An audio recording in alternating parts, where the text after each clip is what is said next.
Well,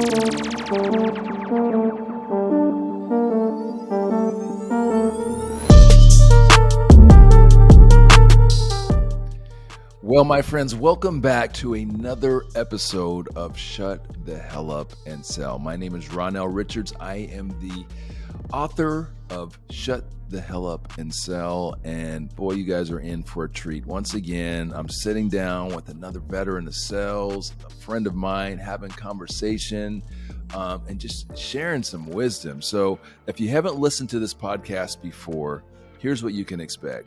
You're going to learn a little bit about the stories of our guests, right? And then you're going to get some prescriptive, practical advice, right? And the reason we do that is I feel that if we don't understand this, if we don't understand people's story, we don't understand their why, we can't really understand the advice that they're giving us, right? And the direction that they're giving us. When we understand that, we understand why they feel the way that they feel, just like the book, Shut the Hell Up and Sell. So if you have not got your copy of the book, Shut the Hell Up and Sell, I've got a secret for you guys. I got to let you guys know something. I have a copy that is reserved for you personally on Amazon. Yep, just go to Amazon. It's there. It's ready for you. And you'll have it in 2 days. Shut the hell up and sell. All right. With that said, it's on to our guest for this week.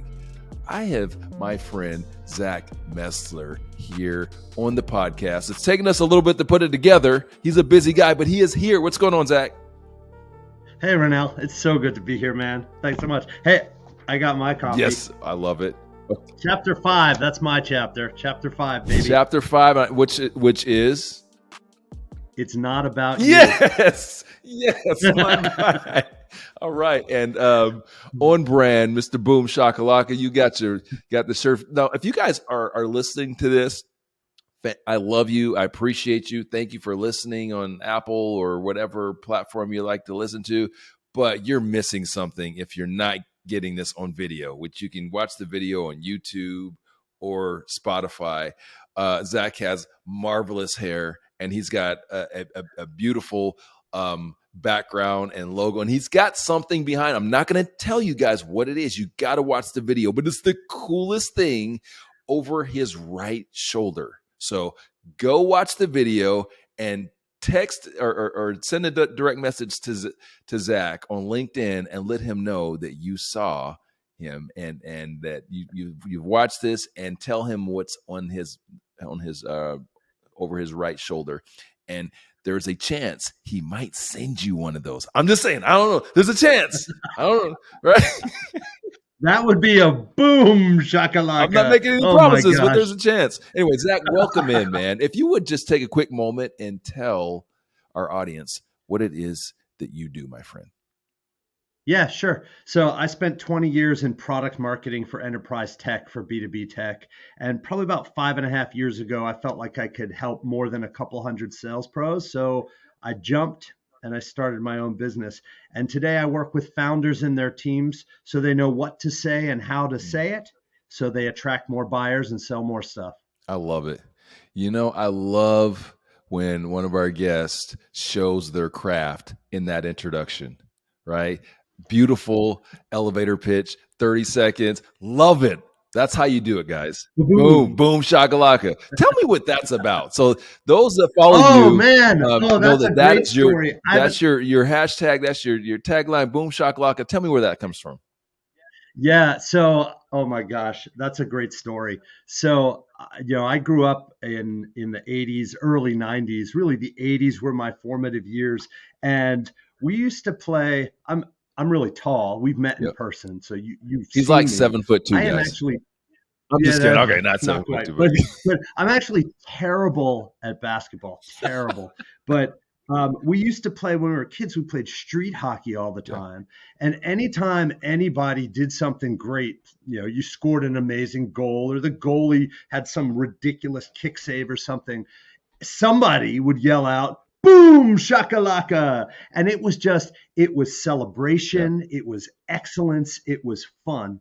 And so when I ran teams, back in my corporate days, if somebody did something great on my team, they got a boom shakalaka. Cool. Right. So you fast forward to, it was my last team I managed, and it was a bunch of really young 20 something content creators, blog writers, and there's this one woman who was so wise beyond her years. And she said to me, you know what? You say boom shakalaka all the time. I dare you to put that in your LinkedIn profile. I'm like, okay. So I did. And then she said, you know what? I dare you to write an article on it. Okay. So I wrote an article. It's on my LinkedIn now. The business needs more boom shakalaka. And then the next logical step was to just start using it as a tagline. I've always spelled it more phonetically, so Yeah, I it kind see. of stands out in that Yeah. way. And so I started doing that. It was before I started my own business. And now you go search that hashtag on LinkedIn, and it's just all my stuff. It's just everything. So that's where Boom Shakalaka came from. It's really, for me, when you think of marketing, you think of branding and pillars, what you stand for. And what I stand for is Boom Shakalaka. It's celebration, it's excellence, and it's fun. That's Boom I love it. I Shakalaka. love how That's me, you've baby. taken that term and owned it and built, or I won't say built a brand around it, because I don't believe brands are words. I believe it's the person, the experience, the wisdom that's the true brand. Boom Shocklock is the marketing, right? To bring attention to Yeah, that's the right. substance. Anyway, so I've got NBA Jam over here, um, over my Nice. shoulder, and so I get to hear that all the time. And I think about Zach when I'm playing, and I do a dunk, and it's like boom shakalaka, because it does on the game. NBA Jam, guys, that's a '90s reference. Okay, it's a it's a '90s He's basketball game, heating and I have up. one here in my office. So Zach, I am a firm believer that we pay the profession of sales forward, and just business in general. We through mentoring and coaching and nurturing and the nuance. Like, I feel like that's where greatness lives, right? And so, I know that I've had people from my past that have made that sort of impact, made an impact with me. And coaching and mentoring, and maybe it's someone that's just told me, like in the book I talk about the gold watch, and it's really like that was a 15-minute interaction with somebody that made a tremendous impact in my life and my philosophy on business. And I wish I knew that guy's name. I don't know his name, because I would shout him out.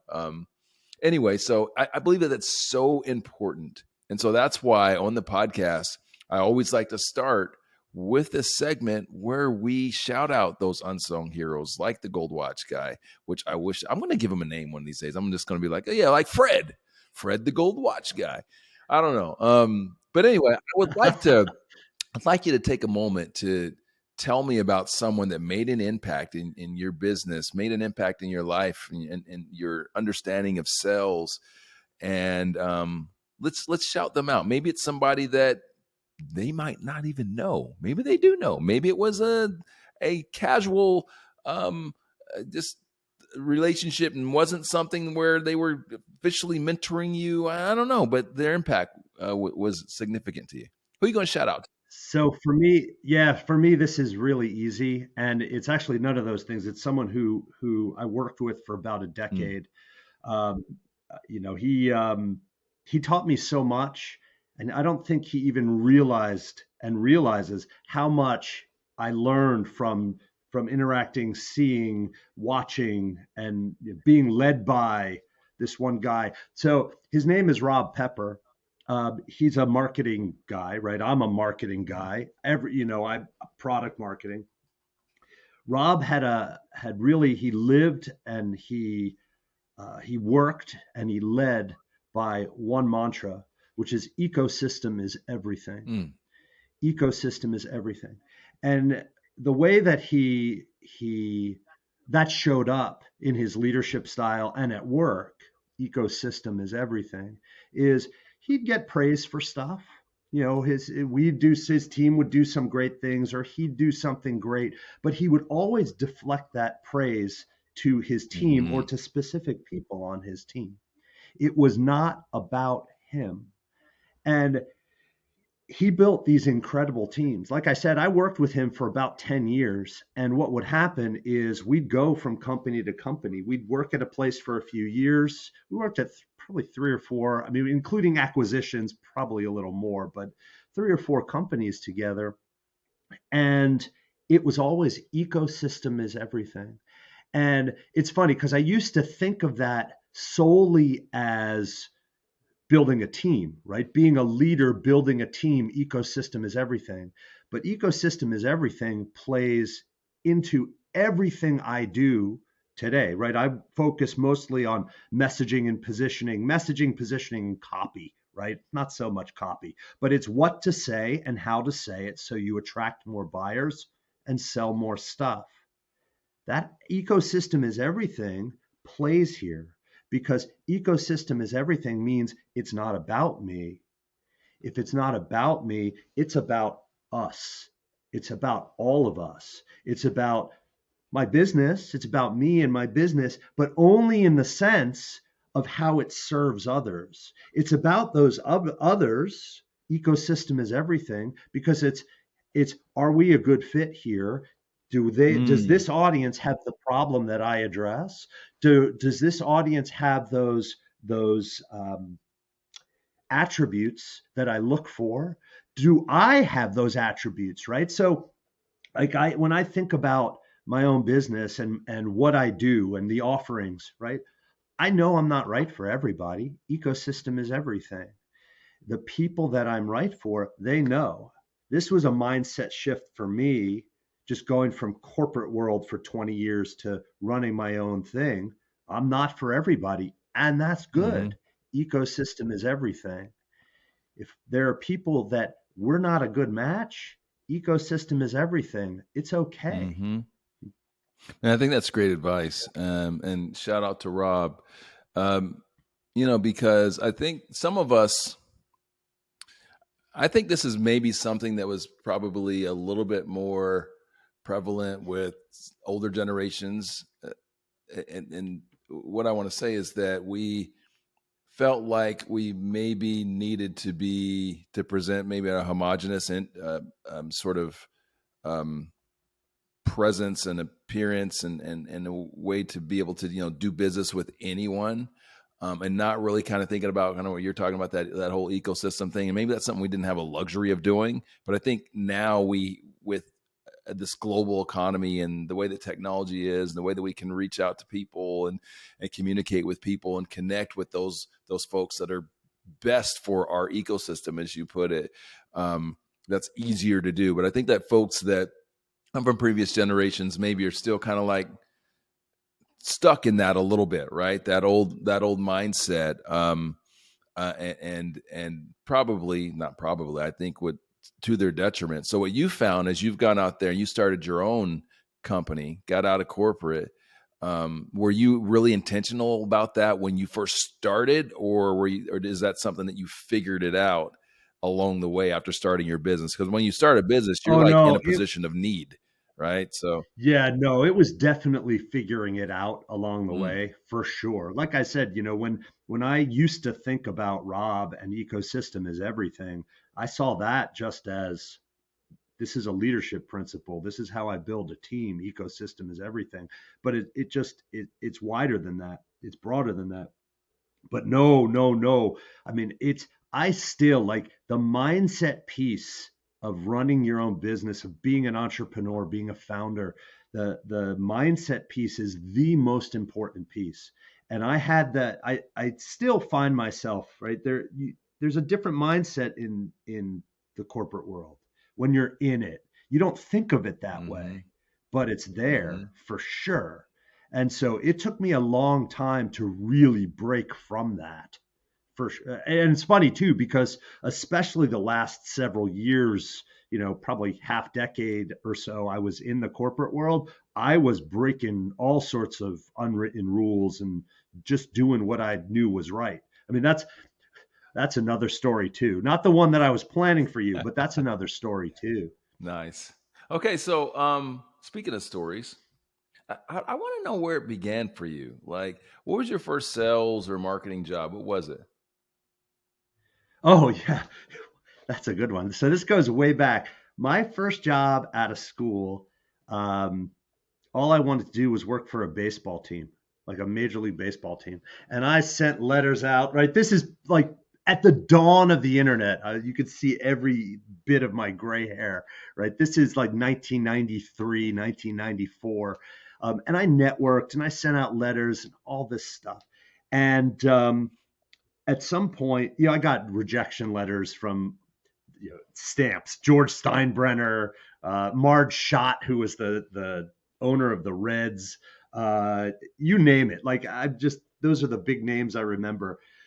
Um, yeah, so probably about 3 or 4 months after I graduated, I had moved back home because I wanted to find this baseball gig, and my mother said to me, "All right, dude, you got to go find a job." Fine. So I got a job working for the Audubon Society. Okay.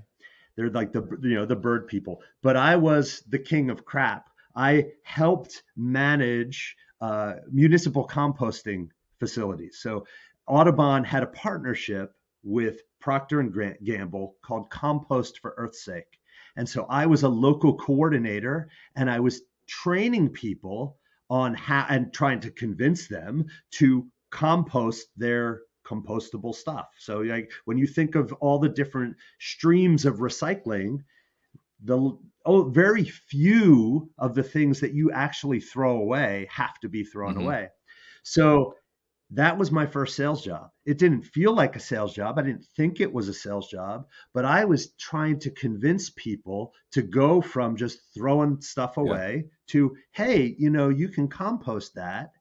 In fact, we have a facility here, and look at the stream. It's so easy to do. This is all you got to do, and you're doing good for the world. That was my first sales job. Doesn't seem like it, but So it so was. tell me something that you learned from that job, like that kind of left an imprint and impacted you and how you do business to this day. Yeah. So nobody likes to talk about Yeah. composting, right? Composting. I used to get the jokes. Oh, Zach, and I know this isn't a kid show, so Yeah, I feel shit okay salesman. saying this. Oh, Zach, you're the king of shit. Like, oh, composting, haha. Or you get seen as like that the green guy, the green thumb Yeah. guy, the tree hugger guy. And so what I quickly realized, especially, one of the last place where I worked at Audubon, there was a municipal composting facility in East Hampton, New York. And you think of the Hamptons and it's she, right? All the celebs and everything. But East Hampton has a pretty remarkable dump. I mean, a place, you bring your trash. They had 17 different streams of recyclables. So what I learned coming there was I couldn't talk about composting, right?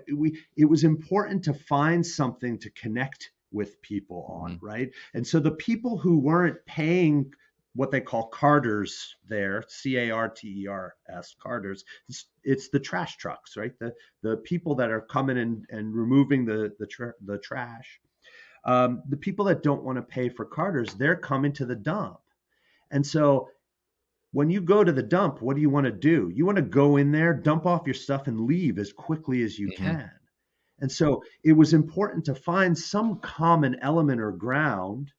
And so if we ever saw someone, I had a team of interns, and our job there, it was field marketing and sales, really. Our job there was to educate and get people to start a habit of breaking out their Yeah. trash so that they could put this compostable Huh. stuff in with the compost.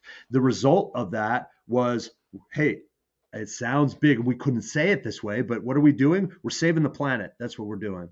We're getting rid of landfills. What does that mean, though, to that everyday person? I can't say to that everyday person, hey, save the planet and compost. No. But when we showed them, hey, look, this is a pretty easy way. And if everybody does this, what's going to happen is we're going to have less trash coming from our city. If we have less trash coming from our city, then we're not only are we doing good, but the city spends less money then to ship this stuff away. And that can trickle down. And then Who knows what happens? Perhaps we have, the city has extra money, they can build more Yeah. parks. Maybe they can invest more here. Or maybe, and we never really, I tried going down the path of taxes and I got my hand slapped. But what I always want to say, maybe your taxes are lower because the city doesn't have to spend that Yeah. money. So it was connecting, right? It was figuring out what's that through line Hmm. and how can we connect the value of what somebody personally, what they're going to get from doing this, because it was a little bit of an effort, something they had to do. What is that value that they're going to Yeah. get? Why does it matter to them Yeah. as opposed to why does it matter to Love it. us?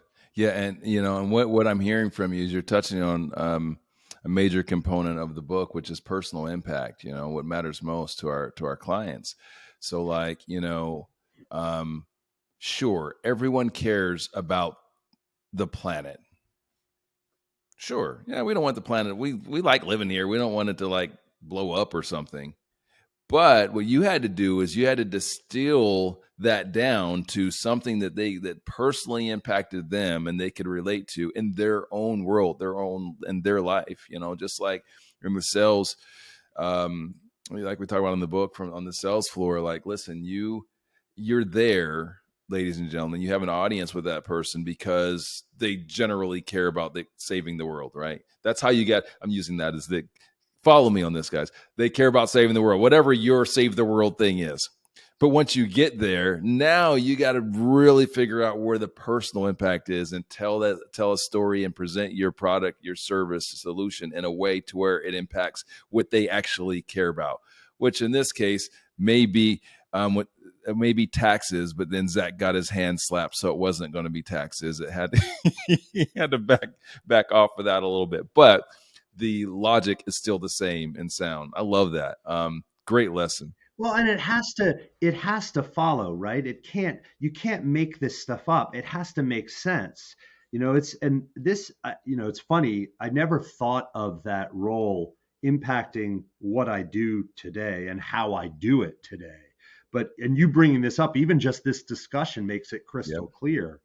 That was so impactful to even my approach to what to say and how to say it, because that personal thing that we find that we can latch on to, it has to be real. You cannot make that up. Well, you can make it up, but if you make it up, you're gonna fail, you're gonna fall Mm-hmm. flat. And so getting to the essence of that offer of whatever it is that you sell, understanding the essence of it has to happen. It's foundational. If you can get to the essence of it, then finding those examples, right? The personal things become so much Yep. easier. Yep. So you just dropped a couple of gems, man. And my next question for you is always, we want to talk about philosophy because that's what we do in the book, and so this follows the same format. How did we form our philosophies on sales and business? And you just gave me two awesome ones. So guys, rewind, hit that go back or whatever and listen to those again because those are both fire. But you probably got another one that's back there hidden in the recesses of your brain that you can share with us. So now this is the official. Share something it's time for you to tell story. Share something with us. Something that happened to you. Something that helped formulate your philosophy on sales and business and has stuck with you to this day. Sure. So you talk about philosophy, right? So I was a philosophy major, and I loved the classic like Aristotle, Greek philosophers, Aristotle. And so I told you, I spent 20 years in product marketing for Mm-hmm. tech, for B2B tech. I am not technical even a little bit. I've never have been technical. I never will be technical. And still, in product marketing, you're the expert on the product, you're the expert on the audience, and your job is to connect the two through different channels, right? So those channels are sales is a channel for sure. And so sales enablement, training salespeople, coaching salespeople, helping them understand the product, understand the audience, so they can have meetings that really connect that audience want, need, desire with the extreme value of what we sell. It could be marketing, right? So it's providing marketing with the right message, positioning the product the right way, teaching marketers how to get to that essence so that they can create content that always maps back to what we do, how we do it, why it's important. And it can even be, I used to spend a ton of time with recruiting, because what are recruiters inside of a corporation? They're salespeople. Mm-hmm. What are they selling? They're selling interviews and opportunities at this company. And so that was a different channel. So, like I said, I wasn't technical. And so I needed to understand the product. I needed to be the expert in the product. And so I leaned in on philosophy, Okay. on really ancient philosophy. I talked about Aristotle and essence. Aristotle talks about essence and describes what is the essence of something. So in philosophy, when you think of philosophy, it's always about the big rock questions. What's the meaning of Mm-hmm. life is a great example of a big rock question. It's simple, but oh my gosh, how do you even go about answering that? And so I came up for myself, not for anybody else, for me, I came up with 3 big rock questions so I could get to the essence of the offer, because I can understand the audience, but until I understand the offer, the product, the service, the idea, whatever it is, then I can't connect it. How can I connect it? So those 3 questions are: what is it? So this thing that we're selling, what is it? And even down to a feature Hmm. level, right? This component of this product, what is it? What does it do? Again, at the core, just at the essence, at the core. If you had to say this in 1 or 2 or maybe 3 words, what does it do? And why does it matter? Not why does it matter to me? Why does it matter to anyone who it should matter to? So my audience, different audience segments, right? So it could mean something different to a user of this product as it does to the CEO who you might be pitching, right? Why does it matter? What is it? What does it do? Why does it matter? So what I used to do is I'd go interview the developers, or if there were product managers. I'd talk to customers, I'd talk to salespeople, I'd talk to marketers, I'd talk to, if the founder was there. I worked in the startup world for a while. If the founder was still there leading the company, I talked to the founder. I talked to everybody. I'd go deep on the product, get into the features and everything. I just answered these 3 questions. What is it? What does it do? Why does it matter? I built like a map to this product. And that's how I got to be the expert in the product, because I knew the essence of everything Mm. in this product. So fast forward, probably about 10 years into my product marketing career, what I used to do is I used to print this out. I called it a messaging guide, and I would print it out. I would bring it everywhere. If I heard something, if I saw something, if I learned something, I'd jot it down in this guide. Anytime we had a new product release, I'd go back to my guide. At this point, it's kind of ratty. I'd update the guide. I'd print out another copy for myself. It was always for me. So 10 years or so in, I print this thing out. I'm late getting to the printer, and there's a sales guy there, and he's looking through it. And I look at him, and he says, "Is this yours?" And I said, "Yeah." And he said, "Can I have it?" And I said, "Yes." And at that point, I recognized that, hey, this isn't too simple. I thought it was too simple. I always had it for me because I was scared. I didn't want people to know, oh, this guy's not technical. This guy doesn't really know what he's talking about, right? I thought it was too simple. But this salesperson saw it and was blown away because, oh my gosh, this is so amazing. I can understand this product instantly. Mm. By the time I left corporate, I renamed it, repackaged it as the sales pack. And it was a messaging guide for sales. And so it was, and it expanded, right? So I got into audience, I got into the purpose. Why does this product exist before we get to anything else? And then, I'd add typical sales enablement type stuff that just were obviously built from everything else, like objections. Like, what are the things that people are going to ask? How do you answer these things? Or how do you talk about these things proactively so that these objections don't come up?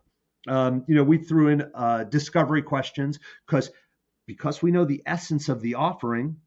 If we get the right information from people, well, we can map and see those features or those areas of the product that makes sense to talk about. So now in a demo, instead of starting broad or talking all about all these cool features, I can start in, this is the thing I know this person cares about because of these discovery questions.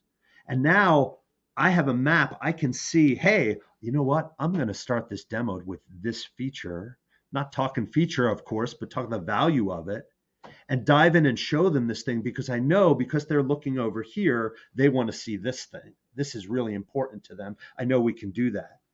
So the sales pack became a map then for salespeople to not just get to the understanding of the product, but then be able to more easily map it to their specific prospects and their states of mind.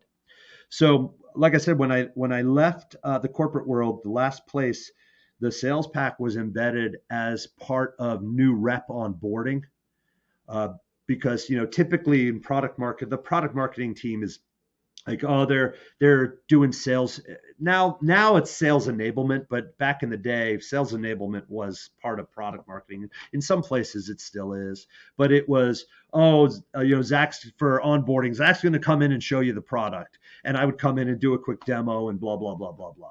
And everybody's not really paying attention. It's kind of boring. They're not really into it. I stopped doing that. I'd come in and do a little pitch on what the right message is, and that's different for every person. And hey, here's a map to it. Here's a guide to it. If you read through this, it's simple, it's easy to consume, and it's proven. Talk to any salespeople here, ask them what they think of the sales pack.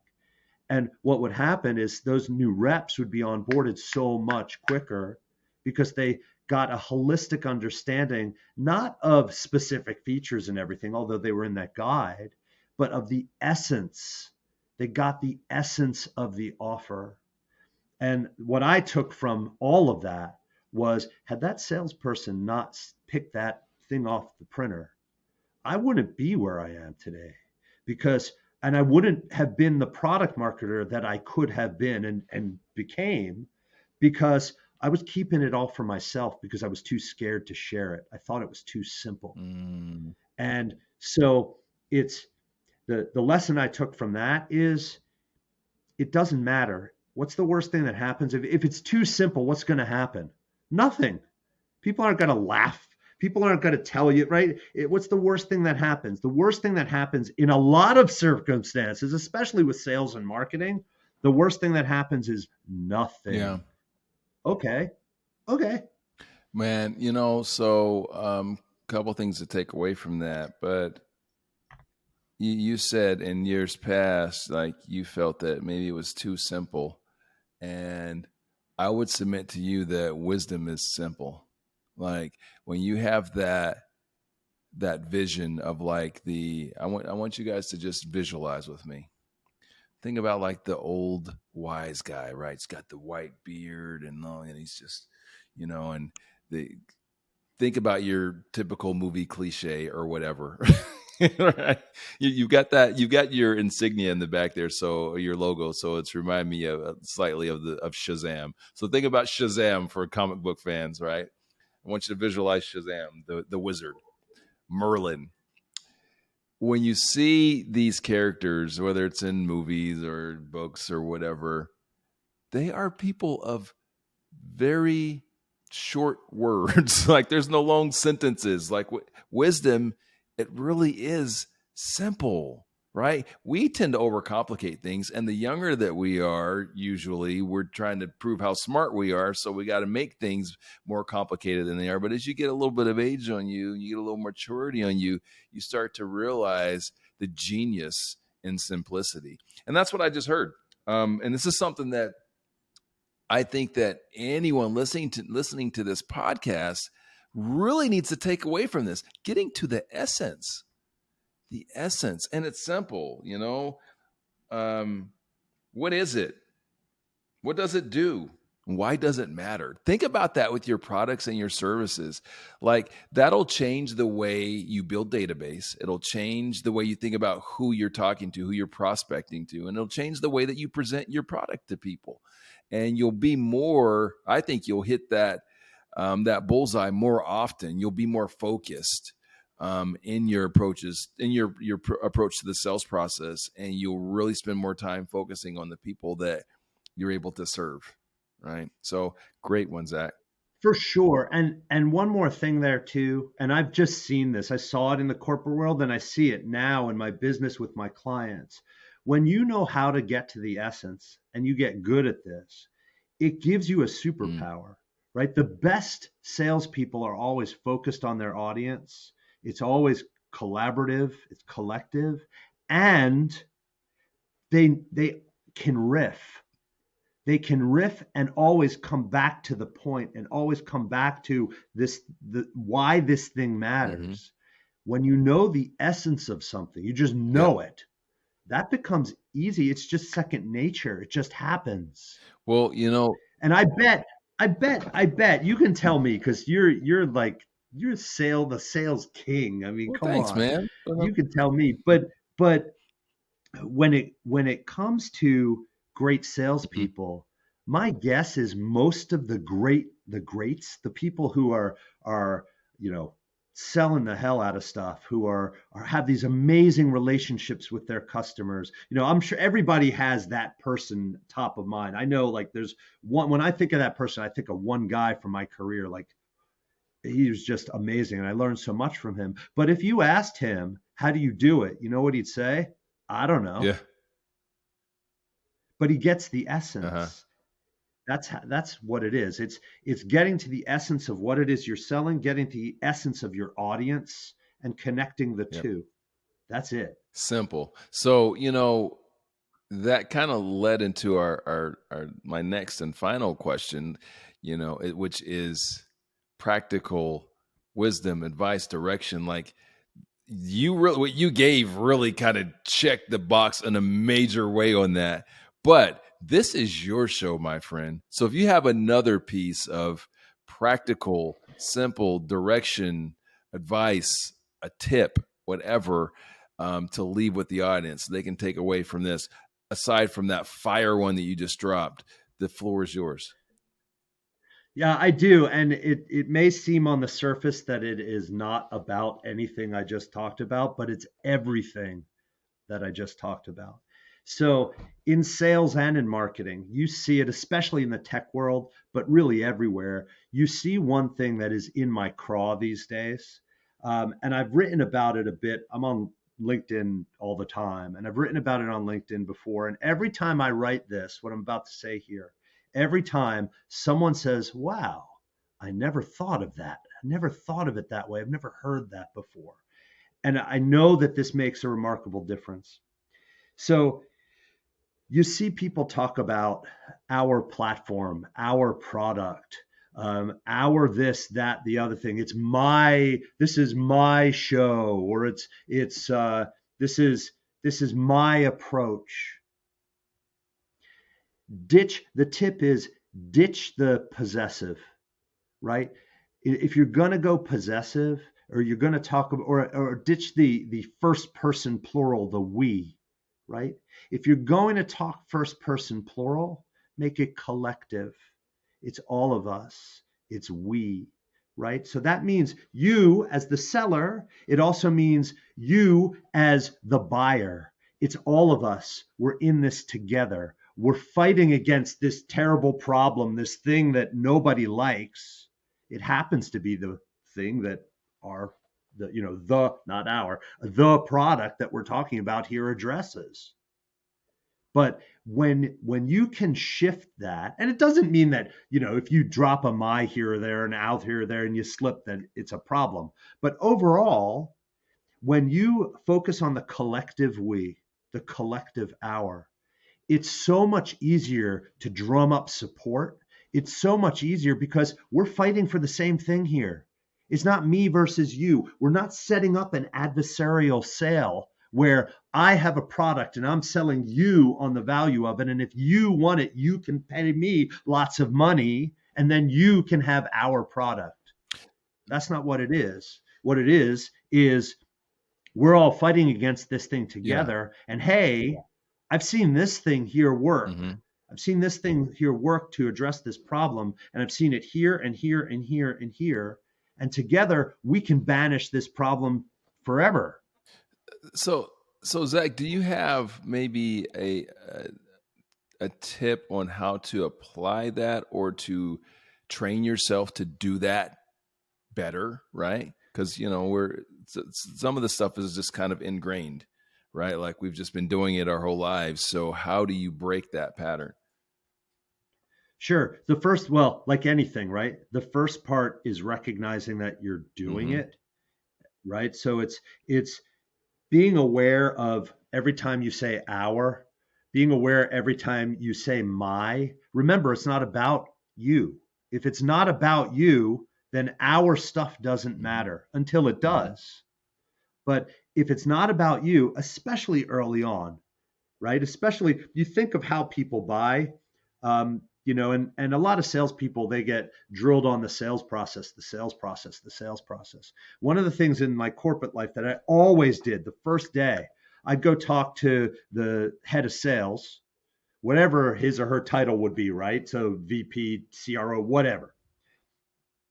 And I'd talk about the sales process and I'd introduce the buyer journey and say, hey, how can we map these things? How can we tweak the buyer journey or take this buyer journey? I don't want to change your sales process. It's not what I'm talking about. But how can we map it to how people buy? Because if we can do that, it's going to be so much easier for our sellers to sell. So it's recognizing early on, especially those the SDR calls, right? It's not about our platform. Those early things. If you can train yourself to hear that our, that my, and remember, it's not about chapter 5. It's not chapter 5. It's not about Hmm. you. If you can remember, it's not about you. That's the thing, right? Figure out first where you're saying it, when you're saying it, and then the other thing to say, it's fairly simple. Instead of our product, it's just the Yeah. product, right? You wouldn't call it the product, but with this thing, it's just removing that. And then when we're talking about the problem itself, it's not we at Yeah. XYZ company have seen this again and again and again.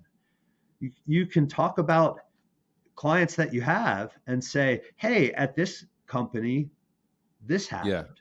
And it's okay to say, I saw this happen here, right? At this company, I saw this happen here. Or I heard that this at this company, this is exactly what happened, and here's how it applies. That's not making it about your stuff. That's then you're making it, you're the guide. You're helping, you're guiding, and you're supporting. And when it's a collective we, it's so much easier to drum up interest because now all of a sudden we're not focused on my product. We're focused on our overcoming this barrier. Yeah. So for leaders listening, I think this would be a great tool for coaching and development of your sellers. As you're going over, scripting, you're going over role playing, just having this in mind and coaching them on uh, how to use this to be more successful in connecting and thinking about the whole ecosystem philosophy that Zach talked about earlier on, and marketers as well. Think about this in your copy. Think about it in your copy, and that's kind of where it also can start in helping this For for sure. those leaders that are running companies. This is how it can start in helping your salespeople. When you start changing the copy that your company uses, um, they will follow suit. Like they're using the copy to formulate their sales pitches and presentations and things like that. So, great advice, my friend. Chest beating is poison, and chest beating starts with our product, our Mm-hmm. platform, our company. Nice. Well, Zach, this has been awesome as always, just like I expected it would be. Your hair is looking fantastic, as per Thanks, man. usual. So tell our audience, what's the best way to connect with you? Yeah, sure. So there are a couple ways. First off, LinkedIn. I'm all over LinkedIn, so you can go to LinkedIn.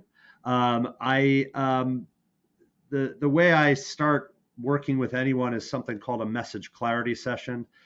So if you go to zachmessler.com, you can learn a little more about that message clarity session. And then the last thing is clarityrules.com. That'll take you to a free workbook. It's a download, but it walks you through that get clear method. What is it? What does it do? Why does it matter? Love it. And guys, we will have Zach's contact in the show notes as well. So make sure you check for that. Make sure you connect with him on LinkedIn. Make sure you reach out to him and let him know that you saw him or listened to him on this podcast, and tell him what's over his shoulder. And again, no promises, but he might send you one of them. I don't know. There's always that opportunity. All right, guys. Hey, thank you again for listening. We appreciate your time. I know how valuable your time is. There's so many things that you could be doing. And so when you choose to spend this time with us, it's something that I don't take lightly, and have tremendous respect for, and hope that we can bring as much value to you as possible and educate, inspire, and motivate you. So if there's things that you would like us to talk about, or there's some topics that are really important to you right now in business development, marketing, sales, leave those there's like a chat session, not a chat session. You can ask us a question on Spotify. So you can do that on Spotify, or you can go to the YouTube version of this podcast, write your whatever you want to tell us, write it in there. If it's something that's for the platform as a whole, we will address it for you. If it's something that's for our particular guest, we'll make sure that question gets to them. So thank you again for listening. Zach, my guy, thanks for being our guest this week. And my friends, if you don't remember anything else, 1, get to the essence. Number 2, say less. See you next time. Hey guys, it's Ronell, and I just wanted to thank you for listening to this episode of the Shut the Hell Up and Sell podcast. If you liked it, please rate us 5 stars on whichever podcasting platform you're listening to this on. And while you're at it, punch that subscribe button. That way you get notified every time we drop a brand new episode.